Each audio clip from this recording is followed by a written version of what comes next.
बर्फ से ढकी एक रहस्यमयी गुफा जो साल के ज्यादातर महीनों में इंसानों की पहुंच से बाहर रहती है। लेकिन जैसे ही सावन का महीना आता है, लाखों लोग जान हथेली पर रखकर हिमालय की इस दुर्गम यात्रा पर निकल पड़ते हैं, सिर्फ एक झलक के लिए। एक ऐसी झलक जो विज्ञान को चौंकाती है और श्रद्धा को जीवंत कर देती है। अमरनाथ। ये नाम सुनते ही मन में एक सवाल गूंजता है, आखिर इस गुफा में ऐसा क्या है? क्यों हर साल यहां बर्फ से अपने आप एक शिवलिंग बनता है जो किसी इंसानी हस्तक्षेप के बिना आकार लेता है, बढ़ता है और फिर धीरे धीरे लुप्त हो जाता है? क्या ये कोई प्राकृतिक चमत्कार है या कोई दिव्य संकेत? क्या है बाबा अमरनाथ की अमर कहानी? माना जाता है कि इस गुफा की खोज एक मुस्लिम चरवाहे ने की थी, पर क्या यह सच है या इतिहास बदलने की कोशिश? आज मैं जब आपको इसकी असली सच्चाई बताऊंगा तो आप भी हैरान रह जाएंगे। माना जाता है कि यही वो स्थान है जहां स्वयं भगवान शिव ने पार्वती को वो कथा सुनाई थी जो किसी भी इंसान को अमर बना सकती है। लेकिन फिर सवाल उठता है, अगर वो कथा अमृत की थी तो क्या वह आज भी किसी रूप में मौजूद है? क्या वह ज्ञान किसी ने सुन लिया था? और अगर हां, तो कौन था वो जो आज भी जीवित है? लोक कथाएं कहती हैं कि 2 कबूतर उस गुफा में कथा के दौरान मौजूद थे। स्थानीय लोगों का दावा है कि गुफा में एक सफेद कबूतरों का जोड़ा रहता है जो कभी नहीं मरता। 2015 में एक यात्री ने वीडियो बनाया जिसमें 2 कबूतर गुफा के अंदर बैठे दिखे। हैरानी की बात यह कि 1930 के दशक के पुराने फोटोज में भी यही कबूतर दिखाई देते हैं। अमरनाथ की यह गुफा साल में केवल 2 महीने और बाकी के 10 महीने बंद रहती है। लेकिन जब यह 10 महीने के लिए बंद होती है तो गुफा के अंदर ऐसा क्या होता है कि वहां इंसानों का जाना मना है? और क्या हुआ जब एक शख्स ने गुफा की इस सच्चाई को जानने के लिए गुफा के बंद होने से पहले उसके अंदर सीसीटीवी कैमरे लगाए? उस कैमरे में जो उसने देखा वो आपको चौंका के रख देगा।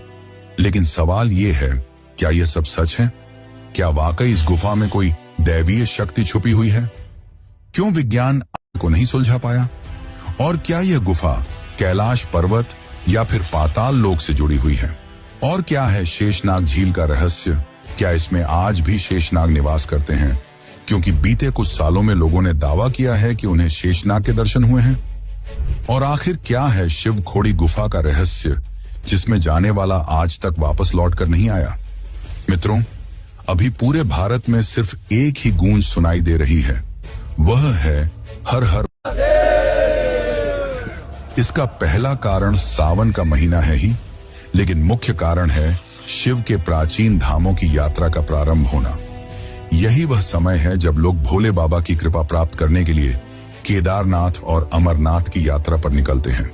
यह यात्रा आसान नहीं होती, हर रास्ता भक्तों की भक्ति की परीक्षा लेता है।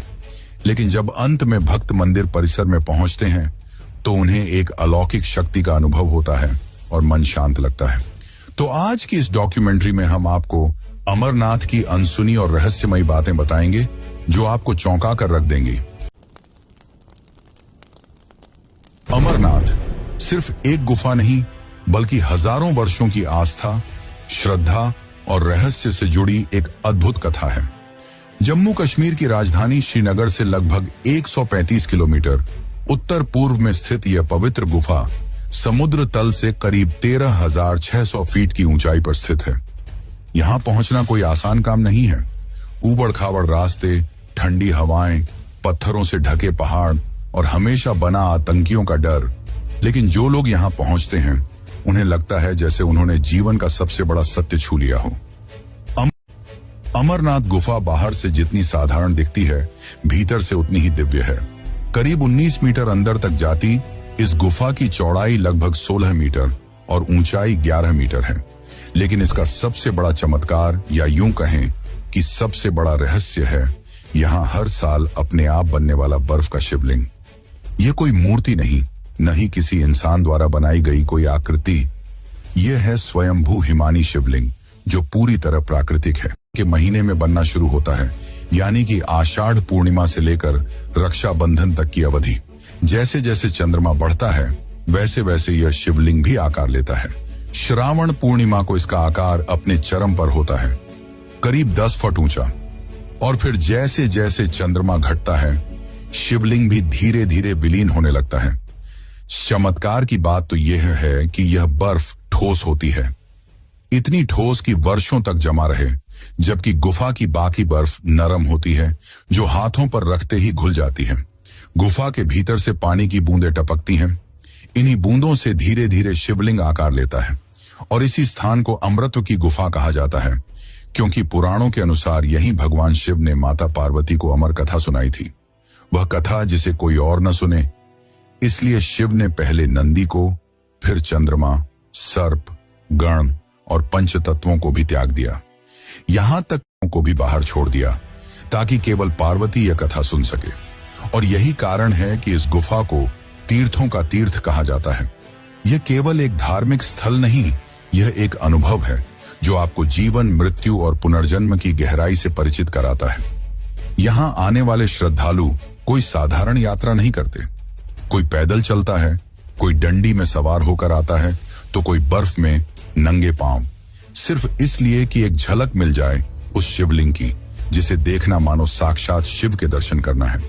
यहां तक कि वृद्ध, बीमार और बच्चे भी इस कठिन यात्रा पर निकलते हैं, क्योंकि ऐसा माना जाता है कि जो जीवन में एक बार भी बाबा अमरनाथ के दर्शन कर ले, वह जन्म मृत्यु के चक्र से मुक्त हो जाता है। यात्रा कठिन है, लेकिन जब आप गुफा के सामने पहुंचते हैं, ठंडी हवाओं के बीच घंटियों की आवाज, हर हर महादेव की गूंज और सामने बर्फ से बने शिव की उपस्थिति, तो मन, वचन और आत्मा तीनों एक साथ झुक जाते हैं। यह है अमरनाथ, जहां हर साल साक्षात शिव हिम के रूप में प्रकट होते हैं। एक ऐसा धाम जहां विज्ञान भी मौन हो जाता है। पर क्या आपने सोचा है कि पर्वत की इन ऊंचाइयों के बीच इतने दुर्लभ स्थान पर इस गुफा की खोज किसने की? माना जाता है कि इस गुफा की खोज एक मुस्लिम चरवाहे ने की थी। तो चलिए अब जानते हैं इस गुफा की खोज का असली इतिहास, जिसे आपसे छुपाया गया। इतिहासकारों के अनुसार अमरनाथ गुफा की खोज 16वीं शताब्दी में एक मुस्लिम चरवाहे ने की थी। दरअसल एक दिन बूटा मलिक नाम का मुस्लिम चरवाहा अपनी बकरियों को चराने पहाड़ों में ले गया। वहां उसे एक साधु मिले, जिन्होंने बूटा मलिक को कोयले से भरा एक थैला दिया। जब बूटा मलिक ने घर जाकर वह थैला खोला, तो उसमें हीरे जवाहरात भरे हुए थे। यह देखकर बूटा मलिक काफी खुश हुआ और वह उस साधु को धन्यवाद देने वापस उस पहाड़ पर गया। पर वह साधु वहां नहीं थे, बल्कि वहां बर्फ से बना एक शिवलिंग था। बाद में यह बात बूटा मलिक ने गांव वालों को बताई और तभी से अमरनाथ की यात्रा शुरू हुई। आज भी अगर आप किसी हिंदू से अमरनाथ के बारे में पूछेंगे, तो आपको यही कहानी बताई जाएगी। लेकिन यह कहानी सिर्फ एक कहानी है, सच्चाई नहीं।